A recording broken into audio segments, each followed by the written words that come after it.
Ito mga repa, no? So, kung may Lando, may Gregor. This time naman, merong Leo. Magkakarugtong to, no? From Lando, Gregor, tapos Leo. Ito yung karugtong nila, no? So, this time, ito, istorya naman to nung pulis, no? Pulis na humuli kay Gregor, no? Which is si Leo, diba? So, ito, so bali nakita ko lang to sa homepage ng YouTube ko. Sabi ko, bago. Tapos syempre familiar tayo sa kanta ni Glockney na Lando, na sinundan ng kanta ni Poison 13, which is Gregor. This time Leo, no? Okay, so Leo, Rap Police featuring Dap Uno ng Kawago. Repang Dap Uno ng Kawago. Official performance video. Okay, so naka-upload sa channel ni Rap Police. Actually, Rap Police, no? Rapper na police. Diba? Na mayroong 265 subscribers. So first time natin gagawa na reaction video dito, kaya di pa nakapag-subscribe. Mamaya automatic yan, subscribe natin at the same time syempre like natin yung pinaka-video. Okay? So kung gusto mo rin din tong panoorin repa ng dire-diretso, nasa description yung pinaka-link niya, i-click mo yan para direktang makapunta ka sa video na to. Mapanood mo nang walang cut this time kasi reaction video, kaya bahagyang ikakat-cut natin to. Okay? So kung gusto mo rin ng gantong klaseng content, syempre wag mong kakalimutang i-like yung video na to, i-subscribe yung channel ko kung bago ka pa lang, click notification bell para ma-update kita kada may lalabas akong gantong klaseng reaction video. Okay, so wag na nating patagalin, i-play na po natin ang Leo, Rap Police featuring Dap Uno Kawago official performance video. Let's go!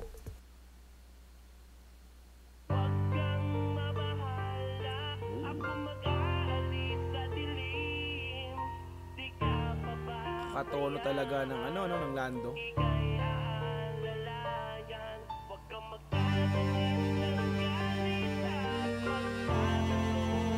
So actually itong kanta na to is familiar na sa akin kasi dito sa lugar namin may event dito, rap concert kumbaga.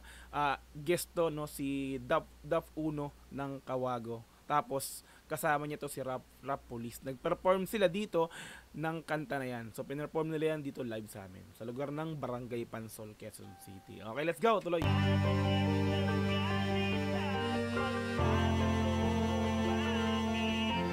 Leo.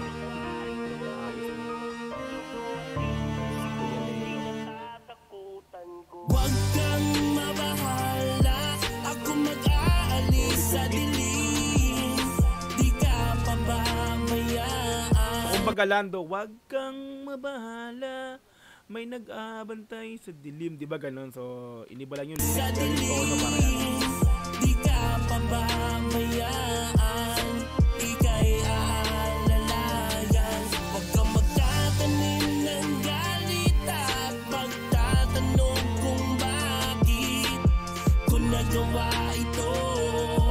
Kung dumating ng araw, kinatatakutan ko. Solid din ang boses si Dap Uno, mga repa pits, no? Matik yan, Dap Uno ng Kawago. Kung dumating ng araw, kinatatakutan ko.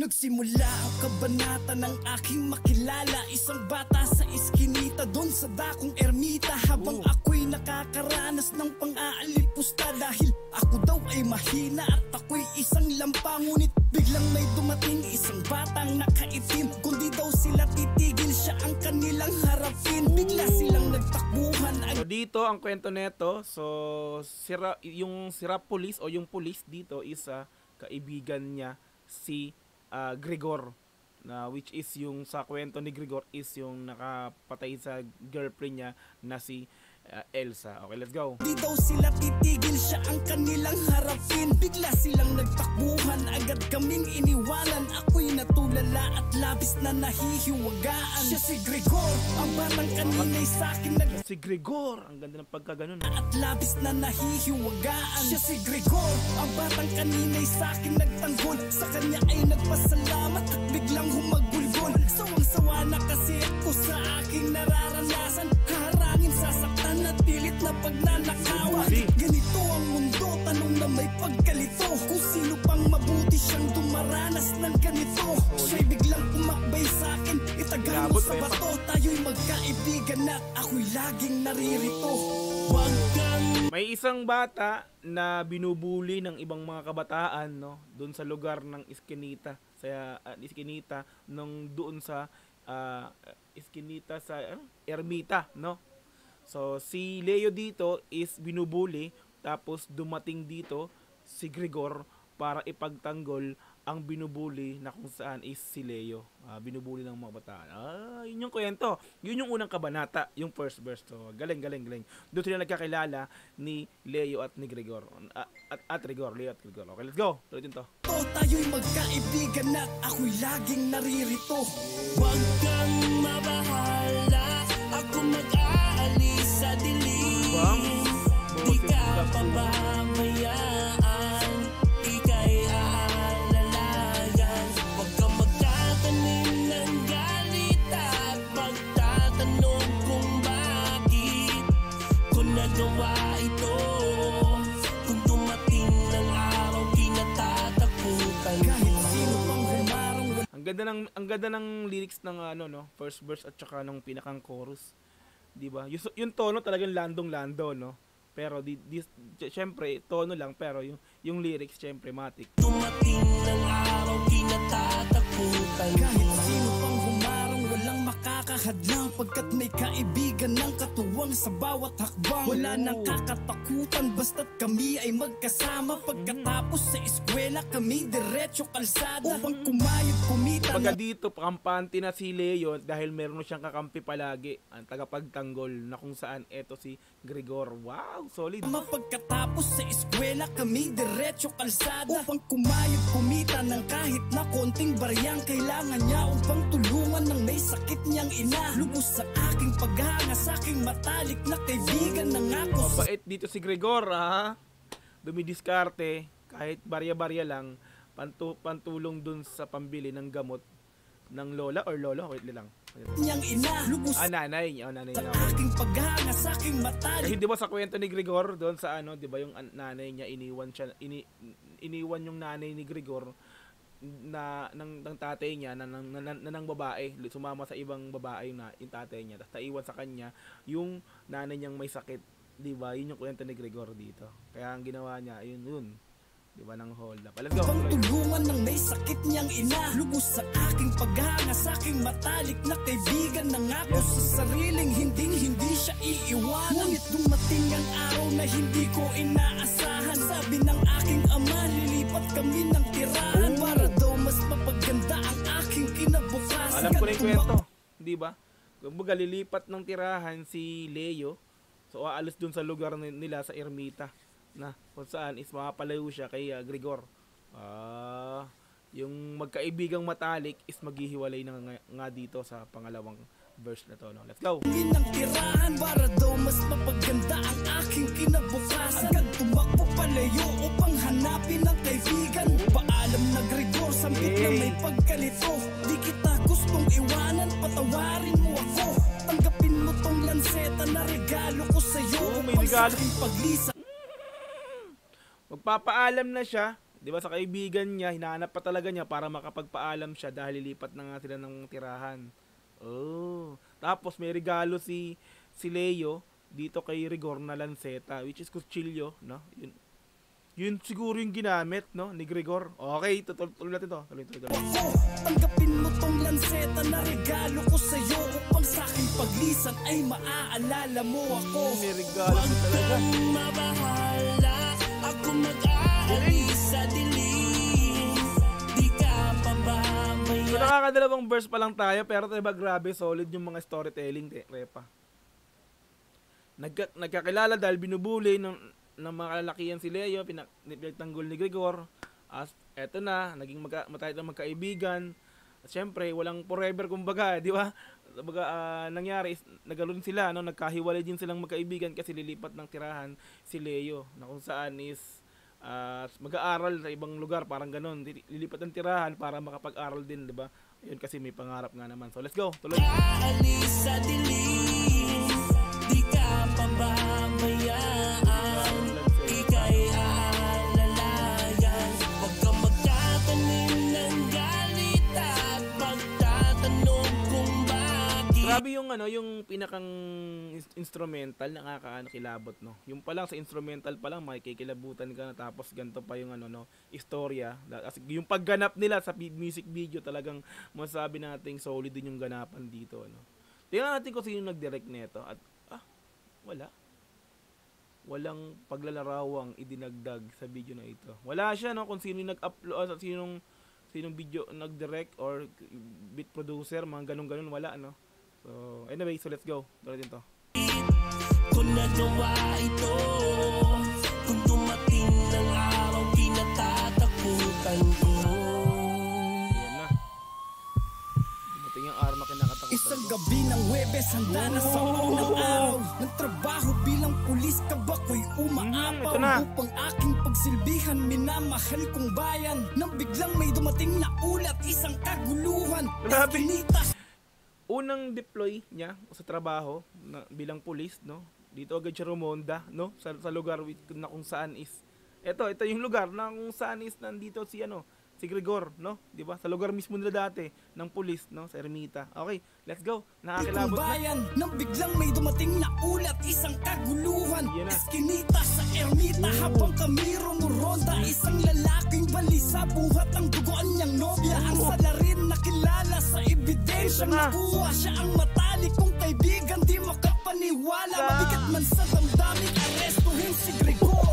Ngunit sa krimeng ginawa, di Kilabutan ko ako. pagtatanggol. Bakit po, sabay ng luhang lumabas. Kaibigan kong matalik, naligaw na ng landas. Alam kong masama. Kaibigan kong matalik na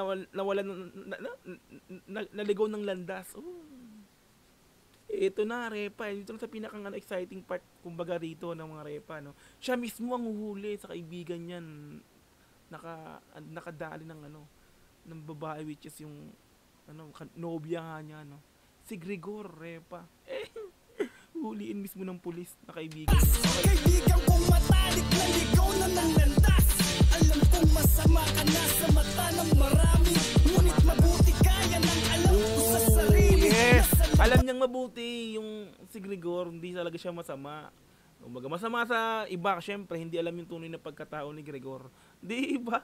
Pero siya kasi bilang kaibigan niya nung kabataan, nung bata pa sila, alam niyang ugaling meron si Gregor, mabait. So napasubo lang siya kasi yung nanay nga ni Gregor is may sakit at kailangan ng gamot. Dumiskarte lang si Gregor para lang, di ba? Para lang di ba? Yun, may pang bili ng gamot yung nanay. So kilala ni Leo ang pagkatao ni Gregor, no? Hindi alam ng iba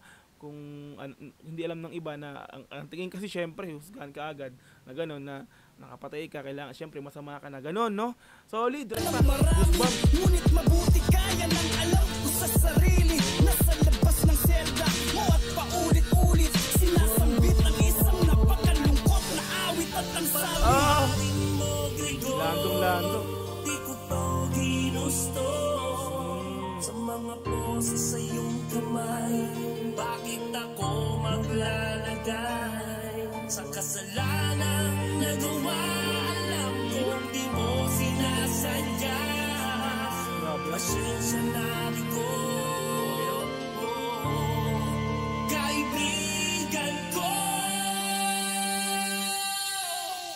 Huwag kang mabahala, ako mag-aalis sa dilim. Di ka mabahala. Ayun,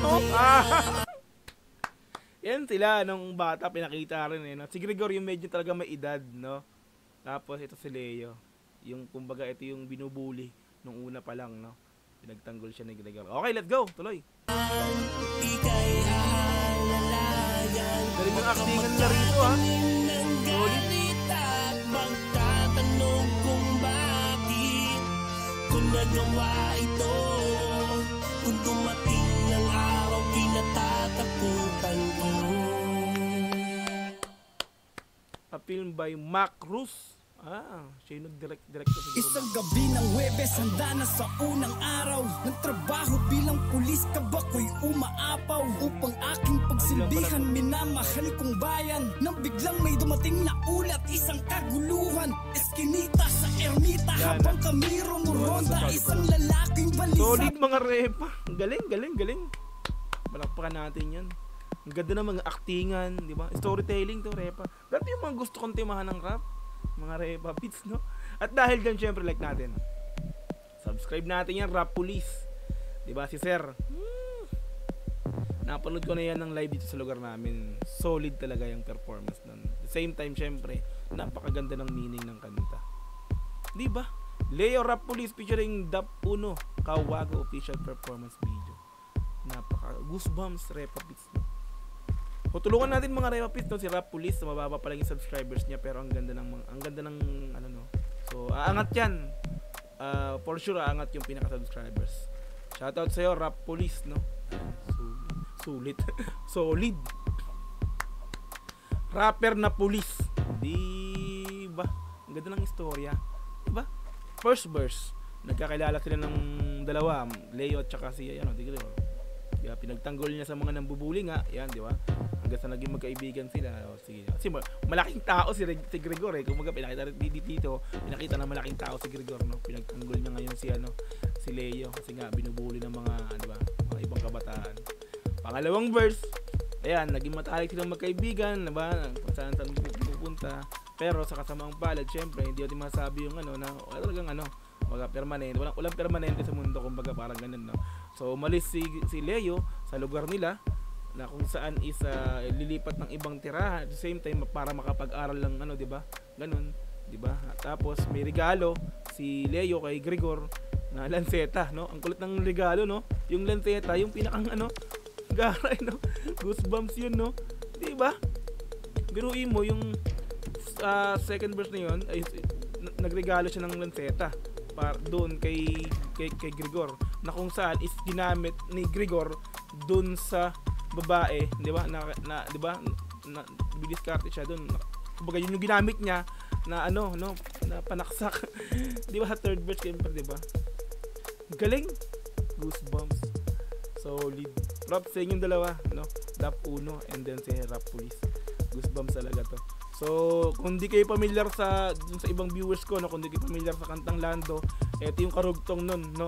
Lando, tapos Gregor, Lando ni Glock 9, Gregor ni Poison 13, tapos Leo naman, ito na yung Rap Police at saka si Dap Uno ng Kawago. Diba? Dugtong, humahaba na yung istorya. Kumbaga, naging storytelling talaga. Galing. Hindi natin sure kung ano pa yung susunod dito, no? So, yung umaresto kay Gregor, eto na, si Leo na. Hindi natin alam kung ano pa yung susunod na istorya. Pinagdugtong yung istorya. Pero ang ganda kasi talaga ng kanta ng Lando. Diba? Napakaganda ng istorya nun. Nadugtungan pa ni Gregor at ni Leo. Ayan, solid, di ba? Alright, yan. So kung gusto mo rin din tong panoorin ng dire-diretso, syempre, nasa description yung pinaka-link niya, i-click mo yan, no? Para mapanood mo ng walang cut, this time kasi reaction video, no? Kaya cut natin to. At the same time, syempre, subscribe nyo na rin po yan si Rap Police. Pangatin natin yung subscribers niyan, mga Repa Pix. Okay? Ayan, so kung gusto mo rin ng ganitong klaseng content, syempre, wag mong kakalimutang i-like yung video na to. I-subscribe yung channel ko kung bago ka pa lang.